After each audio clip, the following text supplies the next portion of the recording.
Okay, चलें जी, start करें 1.21 से। ठीक है, सबसे पहला सवाल हम कर रहे हैं, मतलब 21st सवाल है इसका, आज का पहला है। ठीक है, 1.21 इसको हम स्टार्ट करते हैं। ठीक है, which of the following statements concerning the receivable ledger control account is incorrect. ठीक है, मतलब कि ये सवाल तो रिसीवेबल कंट्रोल अकाउंट वाले चैप्टर से, लेकिन कंट्रोल अकाउंट हमने किया नहीं, सिर्फ एक सवाल है, बेसिक सवाल है। आपको क्योंकि आपने ऑलरेडी पढ़ा हुआ है पहले, तो मैं आपको इसमें गाइड कर दूंगा क्या चीज़ हमने देखनी है। यहाँ पे वो कह रहे हैं कि कौन सा जो इसमें स्टेटमेंट है गलत है, इनकरेक्ट है। ठीक है, वन बाय वन पढ़ लेते हैं इसको। It helps to ensure that all transaction with customer have been correctly recorded.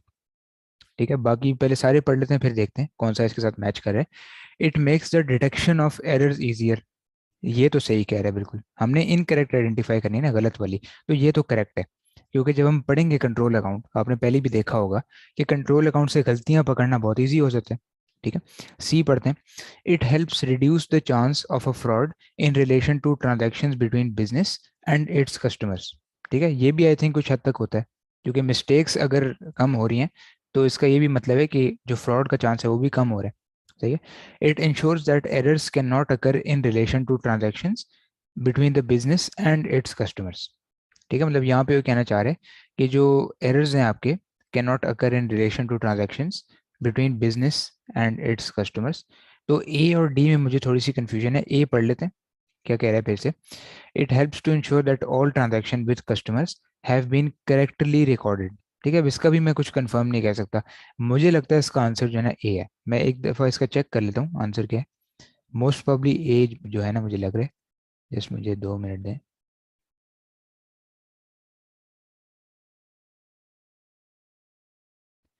1.21। अच्छा जी, आंसर हैं इसके ये है।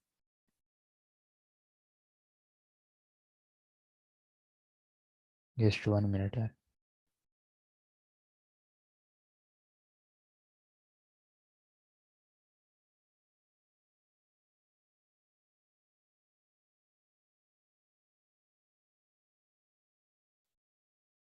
अच्छा, 1.21। इसका जो सही ऑप्शन है, अच्छा वो डी ऑप्शन आ रहा है। यहाँ से पढ़ लेते हैं क्या रीज़न वो दे रहे हैं। ठीक है, अब ये देखें, यहाँ से पढ़ते हैं।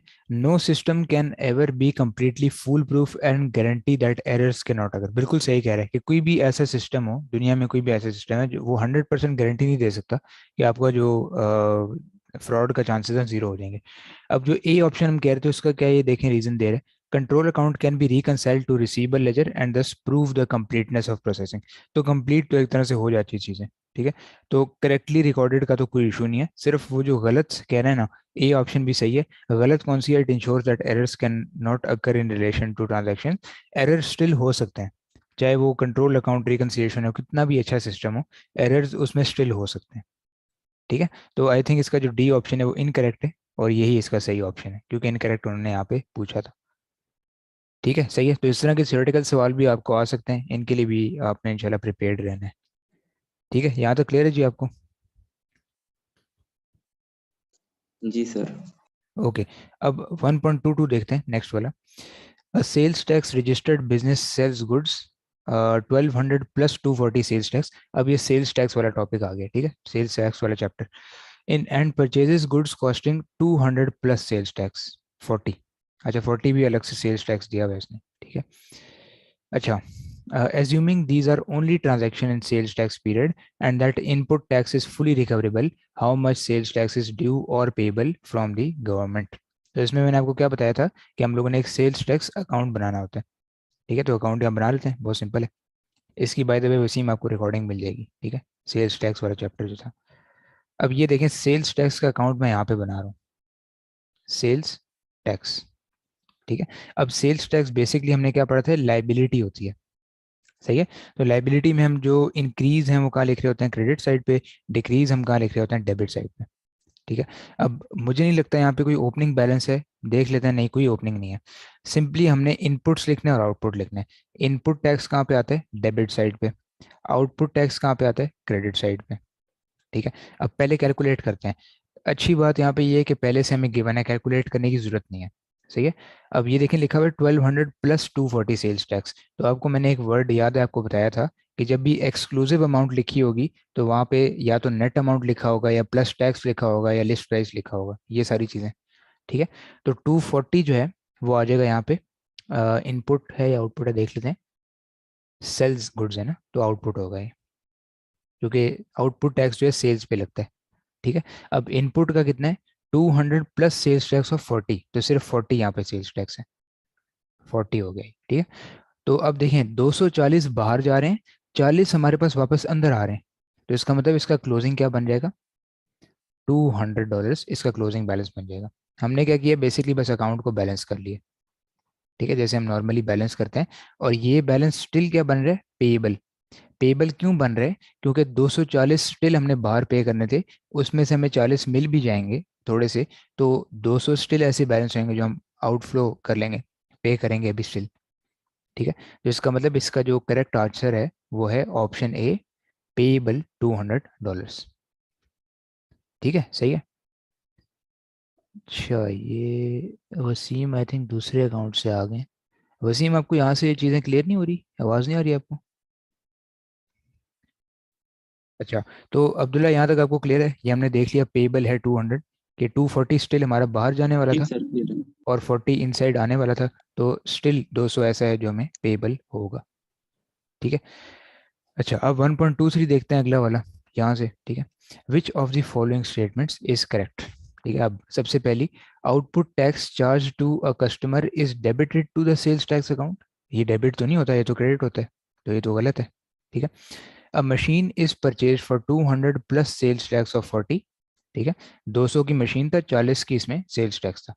The machinery account is debited with 200, sales tax account is debited with 40, the sales tax is irrecoverable. ठीक है। तो ये भी स्टेटमेंट यहाँ पे गलत है। क्यों गलत है मैं आपको बताता हूँ। देखें, जो हम सेल्स टैक्स की एंट्री करते हैं ना, जो इन यहाँ पे इनपुट टैक्स की बात हो रही है ना, क्योंकि परचेज हो रही है। ठीक है। तो उसने क्या किया होगा, डेबिट इनपुट टैक्स किया होगा, कितने से, 40 से अलग से। अब देखें जो सेल्स टैक्स की एंट्री, ये पॉइंट आप हमेशा याद रखें, सेल्स टैक्स की अलग से एंट्री तभी रिकॉर्ड होती है, तभी रिकॉर्ड होती है जब दोनों पार्टीज रजिस्टर्ड हों। रजिस्टर्ड का मतलब कि फॉर एग्जांपल मैं जो है अब्दुल्ला से कोई चीज़ बाय करता हूँ। ठीक है। अब मुझे क्या इसकी शर्त है कि मुझे जो टैक्स है वो वापस रिक्लेम होगा, उसकी शर्त ये है कि मैं भी रजिस्टर्ड होना चाहिए और अब्दुल्ला भी रजिस्टर्ड होने चाहिए। ठीक है। तभी जाके मैं गवर्नमेंट से कहूंगा कि मैंने अब्दुल्ला से परचेज की थी, आप काइंडली मुझे इसका टैक्स वापस कर दें, रिफंड कर दें। ठीक है। लेकिन यहाँ पे तो वो उसने बता दी कि सेल्स टैक्स इरिकवरेबल है। दूसरे लफ्जों में, सेल्स टैक्स रजिस्टर्ड नहीं है वो बंदा, तो वो इनपुट तो क्लेम नहीं कर सकेगा वापस। देगा वो हर चीज़ में, परचेज में पे करेगा, लेकिन क्योंकि वो वापस रिक्लेम नहीं कर सकेगा, दैट मीन्स उसको ये एंट्री बनाने की कोई ज़रूरत नहीं है। वो सिंपली क्या कर सकता है, डेबिट मशीन 240, क्रेडिट कैश 240, उसको हमेशा ग्रॉस अमाउंट से रिकॉर्डिंग करनी पड़ेगी। ठीक है। तो सेल्स टैक्स की जो एंट्रीज होती हैं उसको रिकॉर्ड करने के लिए, डेबिट इनपुट क्रेडिट आउटपुट, इसको रिकॉर्ड करने के लिए शर्त ये होती है कि दोनों पार्टीज जो है रजिस्टर्ड होनी चाहिए, ताकि रिक्लेम के वक्त भी ये चीज़ काम आए, वरना तो कोई फायदा ही नहीं है रिकॉर्ड करने का। तो ये भी स्टेटमेंट गलत है यहाँ पे। ठीक है, इसकी लॉजिक मैंने आपको दे दिया। If sales tax account has debit balance at the end of the sales tax quarter, the balance is recoverable sir from the आपकी गवर्नमेंट। आवाज़ ग्लिच कर रही है। जी फिर से बताएं। सर आपकी आवाज़ काफ़ी ग्लिच कर रही है। अच्छा, मेरा तो आई थिंक ठीक है यहाँ से इंटरनेट कनेक्शन, काइंडली चेक करें आपकी साइड से इशू तो नहीं है। Okay sir. ठीक है सर, आप कंटिन्यू करें। ओके, अभी सही है आवाज़ मेरी, अभी बेहतर है? अभी सही होगा। ओके ओके ओके, ठीक है। चलिए, कभी भी स्टक हुई तो मुझे बता दीजिएगा। ठीक है। अब देखिए यहाँ पे वो कह रहे हैं कि अगर सेल्स टैक्स अकाउंट का डेबिट बैलेंस हो at the end of sales tax quarter, balance is recoverable from the government. ठीक है। अब डेबिट बैलेंस का क्या मतलब है, ये देखें, ये हमारा टी अकाउंट बना। ठीक है।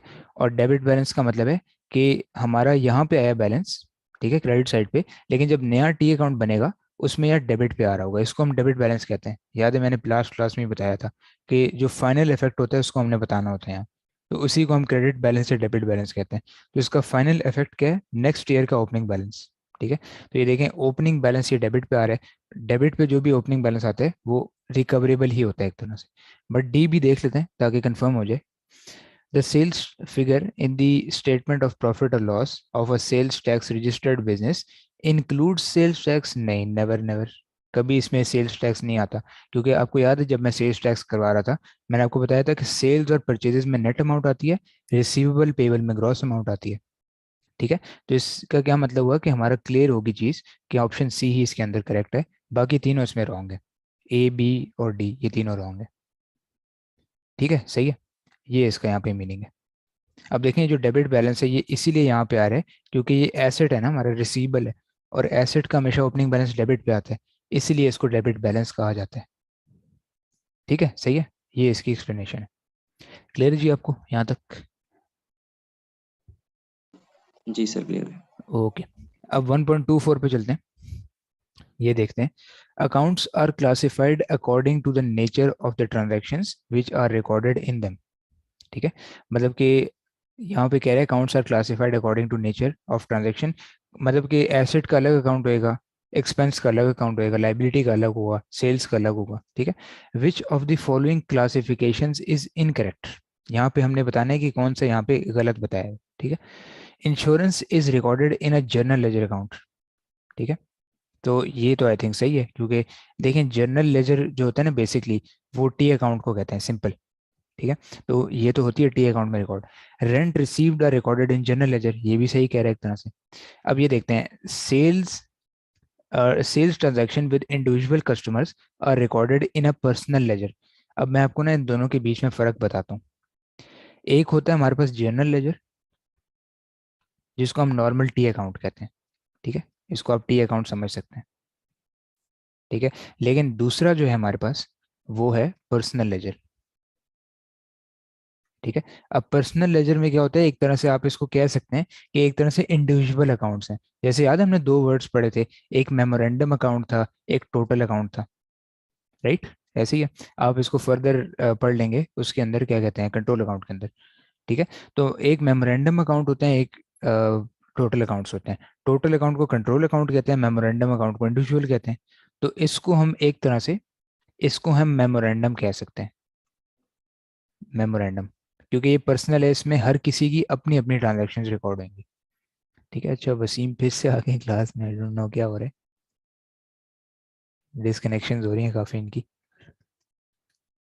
चलिए पूछते हैं क्या इशू है।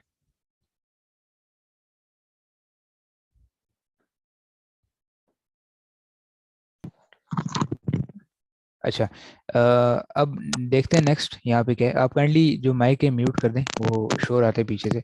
जब भी आपका क्वेश्चन हो आप अनम्यूट करके पूछ सकते हैं। ठीक है, ओके, थैंक यू। अब आगे चलते हैं। देखें, पर्सनल लेजर जो है वो मेमोरेंडम है, जनरल लेजर टी अकाउंट है। इसको हम इस तरह कह सकते हैं, नॉर्मल जो टी अकाउंट्स होते हैं। यहाँ पे जो मुझे गलत वाली लग रही है ना, ऑप्शन डी है, क्योंकि यहाँ लिखा हुआ है control accounts are kept in personal ledgers. ठीक है, अब कंट्रोल अकाउंट्स का चैप्टर अभी तक हमने पढ़ा नहीं है, लेकिन होता ही है कि कंट्रोल अकाउंट्स में हम दो चीज़ें देख रहे होते हैं। एक टोटल अकाउंट्स को, जहाँ टोटल सेल्स रिकॉर्ड हो रही होती हैं, total cash receive, total opening balance, total closing balance. और एक साइड पे इंडिविजुअल कस्टमर के बहुत सारे टी अकाउंट्स बने होते हैं। तो पर्सनल लेजर यहाँ पे हम किसको कह रहे हैं, जो इंडिविजुअल कस्टमर के टी अकाउंट है। ठीक है, जैसे लेट से 5 कस्टमर्स हैं मेरे, mister A, mister B, mister C, mister D और मिस्टर ई। इन पांचों के टोटल जो है वो कंट्रोल में आ रहे होंगे, कंट्रोल अकाउंट में, जनरल लेजर में। और इनके जो इंडिविजुअल हैं वो पर्सनल लेजर में जा रहे होंगे। लेकिन कंट्रोल अकाउंट तो टोटल अकाउंट होता है, ये पर्सनल लेजर में तो नहीं आएगा। ठीक है, तो इसका सही ऑप्शन जो है ऑप्शन डी ही लग रहा है मुझे, क्योंकि यही इनकरेक्ट है, बाकी सारे सही हैं। ठीक है, यहाँ पे इसने एक तरह से मकसद भी बता दिया पर्सनल लेजर का। ऑप्शन सी आप फिर से देख सकते हैं, sale transaction with individual customers are recorded in personal ledger. ठीक है, तो इंडिविजुअल जो कस्टमर्स के बैलेंस होते हैं वो पर्सनल लेजर में रिकॉर्ड होते हैं। ठीक है, सही है। ओके, अब 1.25 देखते हैं। इसने I don't know why further chapters के क्वेश्चंस पहले क्यों लिख दिए हैं, बट चलें इसको भी कर लेते हैं, नो इशू। अच्छा, विच of the following statements explains the term memorandum account. ये मैंने अभी अभी आपको बताया कि इंडिविजुअल अकाउंट्स को हम क्या कहते हैं, मेमोरेंडम। इसमें इंडिविजुअल बैलेंसेज होते हैं, यहाँ मैं लिख भी देता हूँ। मेमोरेंडम को हम क्या कहते हैं, इंडिविजुअल अकाउंट्स। अब यहाँ से पढ़ते हैं, one use for correction of errors, नहीं ऐसा तो कुछ नहीं है। ठीक है, one used to record transaction between business and its proprietors, ऐसा भी आई डोंट थिंक कुछ है। ठीक है, सी देख लेते हैं, an account use to record information which does not form part of double entry system, ये मुझे लग रहा है, बट डी ऑप्शन भी पढ़ लेते हैं। An account used to summarise transactions before they are posted to the ledger, नहीं ऐसा तो नहीं है, ठीक है, ऑप्शन डी नहीं है, क्योंकि ये समराइजेशन के काम नहीं आता। समराइजेशन के लिए क्या काम आता है, कंट्रोल अकाउंट, क्योंकि उसमें समराइज होके सारे टोटल्स दिखा रहा होते हैं, और फाइनेंशियल स्टेटमेंट्स में लेजर में भी तो टोटल ही जाते हैं। सही है, तो इसका जो मोस्ट प्रोबेबली आंसर मुझे लग रहा है वो ऑप्शन सी है। ऑप्शन सी क्यों है, क्योंकि ये एक चीज़ हम कंट्रोल अकाउंट में भी देखेंगे, पता नहीं इसने यहाँ क्यों ऐड कर दिया क्वेश्चन। मेमोरेंडम अकाउंट्स जो है ना, वो एक चीज़ आप बेशक अपने नोट्स आप बना रहे हैं तो वहाँ एंटर कर लें। मेमोरेंडम अकाउंट जो है वो डबल एंट्री का पार्ट नहीं है, एक second, is not part of double entry, ठीक है, डबल एंट्री का पार्ट नहीं है मेमोरेंडम अकाउंट। बट यस, जो जनरल लेजर है जिसको हम नॉर्मल टी अकाउंट कहते हैं, जैसे कंट्रोल अकाउंट हो गया, ये हमारी डबल एंट्री का पार्ट है। इंडिविजुअल अकाउंट हम क्यों बनाते हैं, अपनी आसानी के लिए, यहाँ मैं लिख भी देता हूँ आसानी, अपनी आसानी के लिए हम बनाते हैं, ताकि इंडिविजुअल कस्टमर्स का भी हमारे पास ट्रैक रहे। ओके सही है, तो इसका ऑप्शन सी यहाँ पे करेक्ट है। ठीक है, यहाँ तक क्लियर है। Yes sir. ओके, अब आगे देखते हैं, 1.26 देखते हैं, ये भी आई थिंक डबल एंट्री का सवाल है, देख लेते हैं। अ machine cost 5,000 and is bought on credit, अब ये उधार पे इसने खरीदी है, इसकी कॉस्ट कितनी है, 5,000। तो यहाँ पे एक लाइबिलिटी कौन सी क्रिएट हो रही होगी, पेएबल के नाम से, क्योंकि उधार पे उसने खरीदी है, ठीक है। Subsequently 1,000 of the debt is paid by cheque, subsequently का मतलब कुछ देर बाद या कुछ दिनों बाद उसने जो 1,000 का जो उधार है वो क्लियर कर दिया, किसके थ्रू, चेक के थ्रू, ठीक है। तो विच of the following correctly records the transactions, अब देखें इस पॉइंट पे दो एंट्रीज रिकॉर्ड होंगी।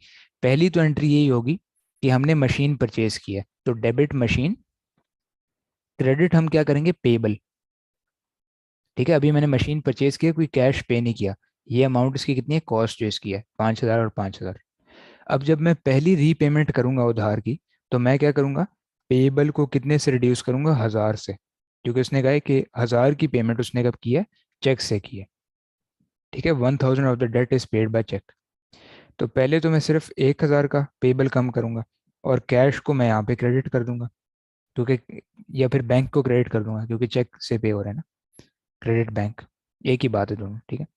तो क्रेडिट हो गया बैंक, तो ये हमारी चार एंट्रीज यहाँ पे बननी चाहिए। अब देखें कैसे बनेगी। डेबिट पेबल 5,000, क्रेडिट मशीन नहीं, ये तो उल्टा हो गया, ठीक है। डेबिट पेबल है, क्रेडिट मशीन नहीं, ये दोनों तो है ही नहीं, ए और बी। डेबिट मशीन 5,000 बिल्कुल सही है, क्रेडिट पेबल 5,000। डेबिट बैंक 1,000, देखें बैंक में पैसे आ तो नहीं रहे, बैंक से जा रहे हैं ना, तो ऑप्शन सी भी नहीं हो सकता।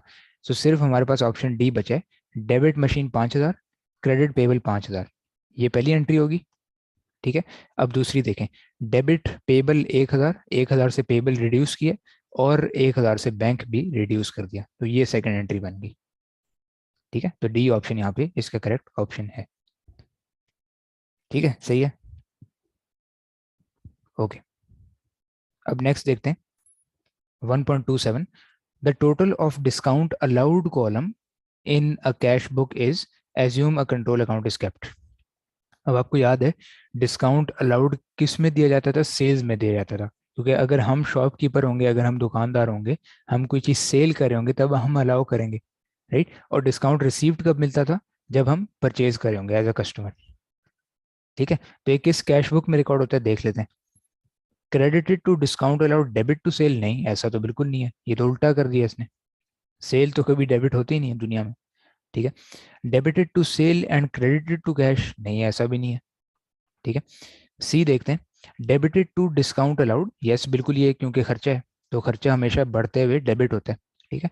तो debit to discount allowed and credit to receivable ledger control account, yes यही इसकी सही ऑप्शन है, ऑप्शन सी। क्योंकि देखिए हम क्या कर रहे हैं, हम लोग डेबिट कर रहे हैं डिस्काउंट अलाउड को, क्योंकि खर्चा है, और ये किस चीज़ को रिड्यूस कर रहे हैं, रिसीवेबल को, क्योंकि अब हम देखें, हम एज ए सेलर सोचें, मैं कोई चीज़ बेच रहा हूँ, तो अब मुझे कस्टमर से पहले 1,000 मिलने थे, अब 900 मिलेंगे, 100 का डिस्काउंट मैंने दे दिया, ठीक है। तो इसका मतलब कि अब मुझे वो वाले 100 नहीं मिलने वाले, दैट मीन्स अब मैं सिर्फ एक्सपेक्ट ये करूंगा कि 900 मुझे मिलेंगे, तो उस रिसीवेबल को मैं रिड्यूस कर दूंगा यहाँ पे 100 से, ठीक है। तो ऑप्शन सी इसका करेक्ट आंसर है। ठीक है जी, यहाँ तक फॉलो करें आप लोग, क्लियर है चीज़ें? जी सर, क्लियर है। ओके सही है। वसीम, आपको भी ये चीज़ क्लियर हो जाएगी जब आप पिछले लेक्चर्स देख लेंगे। मैं आपको मेक श्योर करता हूँ आज वो आपको सेंड कर दूँ, ठीक है? अभी आपको हो सकता है थोड़ी थोड़ी चीज़ें समझ आ रही हूँ क्योंकि शुरू वाली चीज़ हमने देखी नहीं है, ठीक है? A firm keeps an analysed cash book containing discount received and allowed columns. एक कैश बुक एक कंपनी रखी है जिसमें डिस्काउंट अलाउड भी है, डिस्काउंट रिसीव्ड भी है। Eight the end of an accounting period discount receive total 525 and discount allowed कितने थे? 326। ये हमारा खर्चा है, दिस इज एक्सपेंस। ये हमारी क्या चीज़ है? इनकम है। जो डिस्काउंट रिसीव्ड होते हैं इनकम होती है, ठीक है? Which of the following correctly shows the treatment of these two totals. अब हमेशा याद रखें, जो डिस्काउंट अलाउड होते हैं वो तो मैंने आपको बताया हुआ है कि वो डेबिट होते हैं, क्योंकि बढ़ते हो डेबिट पे हैं। क्यों डेबिट हो रहे हैं? क्योंकि ये खर्चा है, एक्सपेंस है हमारी कंपनी का, ठीक है? लेकिन अगर हम उसी कस्टमर के मुंह से जाएं सप्लायर के पास और हमें डिस्काउंट मिले, रिसीव हो, तो अब ये क्या होगी? हमारी इनकम होगी, ठीक है? तो दैट मीन्स कि डिस्काउंट अलाउड हमेशा डेबिट होता है इंक्रीज के लिए, डिस्काउंट रिसीव्ड हमेशा क्रेडिट होता है। क्रेडिट क्यों होता है? क्योंकि इनकम है। तो इसका बहुत आसान सा ऑप्शन है, देख लेते हैं। डेबिट डिस्काउंट रिसीव्ड, नहीं, डिस्काउंट रिसीव तो क्रेडिट होता है, सही है? Debit discount allowed 525, credit discount receive 326, यही यही इसका। अच्छा नहीं, ये तो अमाउंट्स गलत हैं, ये भी गलत है। इसका जो सही ऑप्शन है ना, वो ऑप्शन डी है यहाँ पे। डी क्यों है? क्योंकि मैं पहले अमाउंट्स को गलत पढ़ा था। अलाउड कितना है ये देखें, अलाउड है 326 और रिसीव्ड है 525। तो अलाउड यहाँ पे डेबिट हो रहा है और रिसीव्ड कितना है? 525, ये क्रेडिट हो रहा है क्योंकि हमारी इनकम है, ठीक है? तो ऑप्शन डी इसका यहाँ पे करेक्ट ऑप्शन है। अभी तक वही सिंपल डबल एंट्री हमारी चल रही है। ओके सही है। अब 1.29 देखते हैं। Return outwards are recorded in which prime entry record. मतलब किस बुक ऑफ प्राइम एंट्री में रिटर्न आउटवर्ड्स रिकॉर्ड होते हैं? अब सोचें, रिटर्न आउटवर्ड्स क्या चीज़ है? एक तो होता है रिटर्न इनवर्ड्स, ठीक है? रिटर्न इनवर्ड्स को हम क्या कहते हैं? Cell return. क्योंकि हम जो बेचेंगे अगर वो चीज़ हमें वापस आएगी, इनवर्ड्स वापस आएगी, तो इसका मतलब वो रिटर्न इनवर्ड्स है। यहाँ पे मैं लिख भी देता हूँ कि जो रिटर्न इनवर्ड्स होते हैं वो बेसिकली सेल्स रिटर्न होते हैं, ठीक है? सेल्स रिटर्न, क्योंकि हम जो चीज़ बेच रहे हैं अगर वो वही हमें वापस आ रही है तो ये इनवर्ड आ रही है ना हमें, तो इसीलिए सेल रिटर्न है। अगर रिटर्न आउटवर्ड हो, रिटर्न आउटवर्ड जो कि इस सवाल में लिखा हुआ है, रिटर्न आउटवर्ड्स का मतलब हमने कोई चीज़ खरीदी, हम खुश नहीं है, अब उसको वापस करने जा रहे हैं, तो हमारे हाथ से बाहर जा रही है वो चीज़, ठीक है? तो इसका मतलब रिटर्न आउटवर्ड्स क्या होता है? परचेज रिटर्न, ठीक है? तो यहाँ वो सिंपली पूछा है कि परचेज रिटर्न कहाँ रिकॉर्ड होता है, तो इसका तो आंसर यहीं पे दिया हुआ है सवाल में, option D, purchase returns day book, इसमें रिटर्न्स रिकॉर्ड होती हैं, ठीक है? सही है, यहाँ तक क्लियर है जी, कोई इशू तो नहीं है? क्लियर है सर। ओके। अच्छा मुझे एक चीज़ बताएं, ये आपने बीबीपी किट पहले की हुई है या फर्स्ट टाइम कर रहे हैं आप लोग? फर्स्ट टाइम है सर। अच्छा अच्छा अच्छा, चलिए फिर तो बहुत अच्छी बात है, क्योंकि कुछ स्टूडेंट्स ने पहले की होती है, वो फिर वो कहते हैं हमने चीज़ पढ़ी हुई है पहले, लेकिन फर्स्ट टाइम आप कर रहे हैं तो आप बहुत अच्छी बात है, नई चीज़ें आप सीख रहे हैं इसमें। ओके 1.30 जी करते हैं। 1.30 में कह रहे हैं credit notes are sent out, that are sent out are recorded in which prime entry record. अब क्रेडिट नोट्स आपको याद है, कस्टमर सप्लायर को सवाल पूछता है, वो होता है डेबिट नोट। सप्लायर जब वापस जवाब देता है कस्टमर को रिटर्न का, तो उसको हम कहते हैं क्रेडिट नोट, सही है? तो यहाँ पे अगर हम क्रेडिट नोट भेजेंगे हमारे लिहाज से सोचें, तो हम यहाँ पे क्या होंगे? सेलर होंगे ना, क्योंकि सप्लायर वापस भेजा है कस्टमर को कि यस मैं आपके रिटर्न एक्सेप्ट करता हूँ। तो हमारे लिए क्या चीज़ हुई? सेल रिटर्न हुई, ठीक है? तो इसका भी बहुत आसान जवाब है, परचेज रिटर्न नहीं है ये, सेल रिटर्न है। अगर कस्टमर डेबिट नोट रिकॉर्ड करेगा तो वो परचेज रिटर्न में करेगा, क्योंकि उसके लिए परचेज रिटर्न है। लेकिन हम यहाँ पे सेल वापस ले रहे हैं, तो इसीलिए हमारा सेल रिटर्न डे बुक में आएगा, ठीक है? तो ये ऑप्शन ए इसका करेक्ट ऑप्शन है, ठीक है? अब 1.31, विच of the following should appear on the credit side of supplier account in the payable laser, ठीक है? सप्लायर अकाउंट की जो बेसिकली पेबल अकाउंट ये होता है ना, तो इसकी क्रेडिट साइड पे क्या चीज़ आ रही होगी, देखते हैं। अब पेबल इंक्रीज इस साइड पे होता है, डिक्रीज जो है इस साइड पे होता है, आपको पता है क्योंकि लाइबिलिटी होती है, सही है? अब ये भी हमने चैप्टर पढ़ना है पेबल रिसीबल वाला, बट यहाँ पे एक नज़र देखते हैं क्या क्या चीज़ें आती हैं। ठीक है, मैं ऐसा करता हूँ, यहाँ पे बना देता हूँ पेबल अकाउंट। ठीक है, सिंपल पेबल्स अकाउंट है ये हो गया पेबल्स। ठीक है, लाइबिलिटी है ये, तो लाइबिलिटी का ओपनिंग बैलेंस कहाँ आता है, यहाँ पे डेबिट क्रेडिट साइड पे, सॉरी। ठीक है, और क्लोजिंग बैलेंस का आएगा यहाँ पे इसकी ऑपोजिट साइड पे। ठीक है, अब जो परचेजेस हैं वो यहाँ आ रही होंगी क्रेडिट साइड पे, क्योंकि परचेज की एंट्री याद करें क्या होती है, डेबिट परचेज क्रेडिट पेबल। तो पेबल को हम क्रेडिट कर रहे हैं ना यहाँ पे, क्योंकि बढ़ रहा है। ठीक है, अब क्योंकि इसकी प्लस साइड ये माइनस साइड ये है। ठीक है, तो क्रेडिट पे ये आती हैं। अब डेबिट पे देखते हैं क्या आती हैं। जो पेमेंट्स होती हैं सप्लायर को जो हम कर देते हैं, तो ये हमारी लाइबिलिटी को रिड्यूस कर देगी ना, ख़त्म कर देगी। तो जो पेमेंट्स हो जाती हैं, पेमेंट्स मेड टू सप्लायर, ये डेबिट साइड पे आती है। ठीक है, उसके अलावा डिस्काउंट्स जो होते हैं, डिस्काउंट्स भी पेबल को डिक्रीज करते हैं। डिस्काउंट कौन से, रिसीव्ड, अलाउड नहीं। अलाउड जो है रिसीवेबल में आते हैं। ठीक है, डिस्काउंट रिसीव्ड हमें मिलेगा ना यहाँ पे, क्योंकि हम कस्टमर हैं, तो ये भी डेबिट साइड पे आते हैं। इसके अलावा हमारे पास कॉन्ट्रा एंट्री होती है, ये भी आप आगे चैप्टर पढ़ेंगे वो आपको समझ आ जाएगी, ये यहाँ पे आती है। तो इस तरह की सारी चीज़ें यहाँ पे आ रही होती हैं। ठीक है, तो इसमें से कौन सी चीज़ वो कह रहे हैं कि क्रेडिट साइड पे आएगी, बढ़ेगी कौन सी चीज़।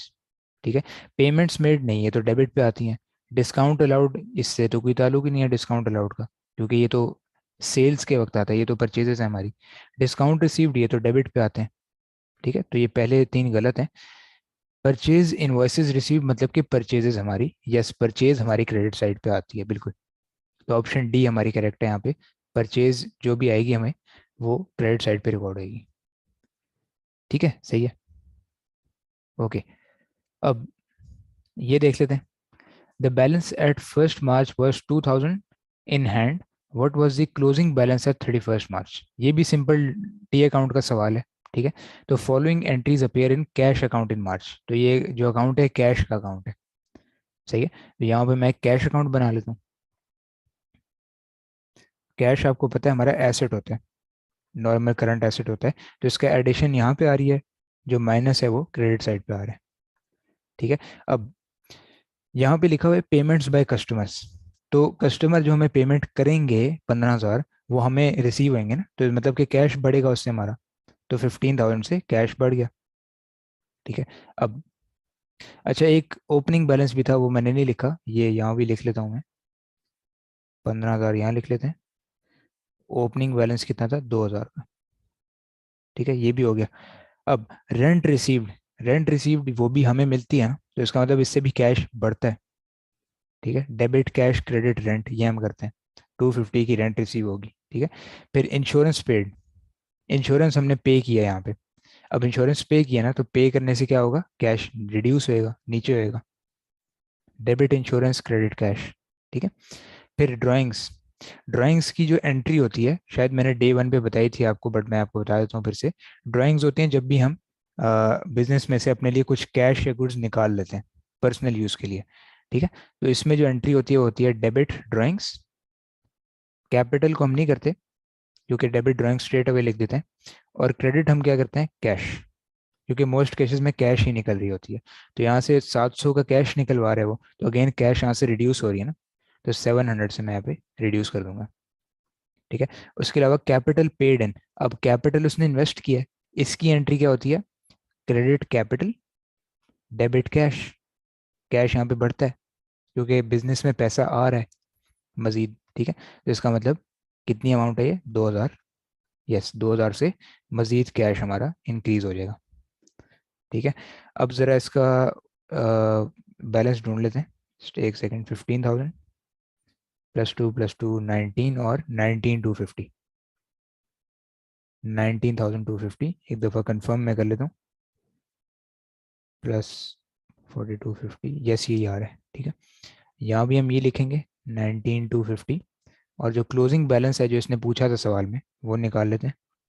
-700 -150, 18,400, 18,400 हमारा क्लोजिंग बैलेंस आ गया।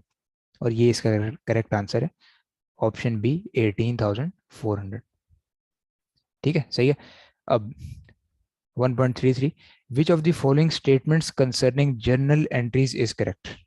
ठीक है। अच्छा, हमारी बाय द वे क्लास में जस्ट आई थिंक 5 मिनट्स रह गए, लिमिट लगती है शायद बहुत ज़्यादा स्टूडेंट्स होना, तो हम कोशिश करते हैं 5 मिनट्स में एंड करें, जितने भी सवाल हो सके, दो तीन, ठीक है। तो अगर मीटिंग अचानक से एंड होगी तो आप समझ जाइएगा कि क्लास हमारी एंड होगी, ठीक है, बट मैं एक दफ़ा साइन ऑफ कर दूंगा एंड में, ठीक है। 1.33, which of the following statements concerning journal entries correct, मतलब कि जो जर्नल एंट्रीज हम डबल एंट्रीज बनाते हैं उसकी कौन सी करेक्ट है। All journal entries are made for routine transactions and as such not be authorise, नहीं, बिल्कुल गलत कह रहे हैं। ये कह रहे हैं कि खुलेआम कोई फ्रॉड करता जाए, डबल एंट्रीज जो मर्जी बनाता जाए, कोई चेक एंड बैलेंस नहीं होना चाहिए, ऑथराइज नहीं होनी चाहिए, बिल्कुल गलत कह रहे हैं। हर डबल एंट्री ऑथराइज होनी चाहिए, ठीक है। पहला पार्ट तो ये ठीक कह रहे हैं, रूटीन ट्रांजेक्शन्स के लिए होती हैं, लेकिन ऑथराइज बिल्कुल होनी चाहिए, ठीक है। Journal entries are used exclusively for correction of errors, नहीं, बिल्कुल नहीं। एक तरह से लॉ की रिक्वायरमेंट हम कह सकते हैं, फाइनेंशियल अकाउंटिंग की रिक्वायरमेंट है। तो सिर्फ करेक्शन ऑफ एक्सक्लूसिवली का मतलब है सिर्फ उसके लिए, जैसे हम कहते हैं डेडिकेटेड है इसको, तो उसके लिए सिर्फ नहीं होती, और भी इसके बहुत काम होते हैं, सही है। The journal is a ledger account in the accounting system of a business, ये लेजर अकाउंट नहीं है, ये बुक ऑफ प्राइम एंट्री है, सही है, ठीक है। तो इसका मतलब ये भी गलत है। तो सिर्फ हमारे पास आखिरी ऑप्शन रह जाती है, all journal entries must have a narrative explanation. I think यही यहाँ पे सही कह रहे हैं। चैट में देखते हैं जी, आज का रिकॉर्ड हो रहा है लेक्चर, ठीक है, आज वाला भी मैं आपको भेज दूंगा, डोंट वरी, ठीक है, सही है। तो all journal entries must have a narrative explanation, narrative explanation होता है कि जर्नल एंट्री के नीचे आप एक्सप्लेन कर रहे हैं कि ये किस चीज़ की एंट्री है, ठीक है। और यही इसका करेक्ट आंसर है, मैंने चेक भी कर लिया, क्योंकि ए बी सी यहाँ पे मेक सेंस नहीं कर रहे, ठीक है। तो हमने तो आसान इसका फॉर्मेट पढ़ना है ना, मतलब फाइनेंशियल अकाउंटिंग में अब ये रिवाज आ गए, जस्ट जर्नल एंट्री पोस्ट होती हैं। लेकिन अगर आप कंपनीज में जाएं, आप आगे जाके काम शुरू करेंगे, एक्सपीरियंस आप शुरू करेंगे एसीसीए का, तो आप देखेंगे कंपनीज में प्रॉपर जो डबल एंट्रीज होती हैं इसके साथ नैरेटिव भी पोस्ट किया जा रहा होता है, ठीक है। कि वो ये एंट्री किसकी, जैसे debit cash credit sale, being it is a cash sale happen on this date, पूरी उसका नैरेटिव होता है, ठीक है, सही है। अब 1.34, मोस्ट प्रॉब्ली हमारे सवाल यहीं 35 तक हो पाएंगे, ठीक है। फिर 45 तक ये सवाल है, तो रिमेनिंग 10 अगर आपके पास टाइम हो तो आप ट्राई कर लीजिएगा, ठीक है। व्हाट इज ट्रायल बैलेंस, इसका भी अलग से चैप्टर है, लेकिन ट्रायल बैलेंस क्या होता है, एक आपने शायद पहले पढ़ा होगा, एक एरर चेकिंग डिवाइस होती है जो इस तरह की होती है, यहाँ पे सारे अकाउंट हेड्स आते हैं, सेल परचेज एसेट लाइबिलिटी सारी चीज़ें, और उनके रिस्पेक्टिव बैलेंसेस डेबिट क्रेडिट पे लिखे होते हैं। इन दोनों का जो टोटल होता है ना वो सेम आना चाहिए यहाँ पे, ये इक्वल होना चाहिए, ये ट्रायल बैलेंस होते हैं, ठीक है। तो list of ledger balances extracted from customer accounts, देखिए लेजर बैलेंसेस तो एक तरह से टी अकाउंट को हम कहते हैं, तो इतनी मैच नहीं कर रही इससे, ठीक है। A list of ledger balances extracted from accounts which helps to ensure that book keeping has been accurate, yes, ये कुछ हद तक सही लग रही है मुझे। सी पढ़ते हैं, accounting document which business must prepare, must तो हम नहीं कह सकते, कुछ जो है छोटे बिजनेसेस नहीं भी बनाते हैं, जरूरी नहीं है, ठीक है। A list of all transactions which have been occurred in a period taken from ledger accounts, ठीक है। अब एक तरह से सारी ट्रांजैक्शन तो नहीं होती इसमें, क्योंकि कुछ ऐसी भी चीज़ें होती हैं जैसे लाइबिलिटी है, वो नहीं आती इसके अंदर, ठीक है, डिपेंड करता है सिचुएशन पे। तो आई थिंक इसका जो बी ऑप्शन है सही लग रहा है, a list of ledger balances extracted from accounts which help to ensure that book keeping has been accurate, और ये अकाउंट्स से ही एक्सट्रैक्ट होती है, ठीक है। और 1.34 का आप देखें बी ऑप्शन करेक्ट है, ठीक है, तो B option is right. Last question जल्दी से देखते हैं ताकि टाइम एंड ना हो जाए। विच of the following statement is correct, balance on a bank loan account will appear on debit column trial balance, नहीं, डेबिट पे तो नहीं आता। लोन क्या होता है, लाइबिलिटी होती है, सही है। और लोन की जो लाइबिलिटी होती है वो क्रेडिट साइड पे आती है, डेबिट पे कभी नहीं आती, ठीक है। Cell return account balance will appear on credit column of trial balance, नहीं, ये भी गलत है, क्योंकि क्रेडिट पे सेल्स आती हैं, सेल रिटर्न कहाँ आता है, डेबिट पे आता है, सही है। Loan interest paid will appear in debit column, yes, क्योंकि इंटरेस्ट हमारा खर्चा होता है, तो ऑप्शन सी ही इसका मुझे करेक्ट लग रहा है। और परचेज रिटर्न भी डेबिट पे नहीं आती, क्रेडिट पे आती हैं, तो ऑप्शन सी यहाँ पे करेक्ट है, ठीक है जी। क्लियर है, यहाँ तक कोई इशू तो नहीं है, एवरीथिंग क्लियर। जी सर। ओके, चलिए मैं बस क्लास अभी एंड कर रहा हूँ, ठीक है, टाइम वैसे भी ख़त्म होने लगे।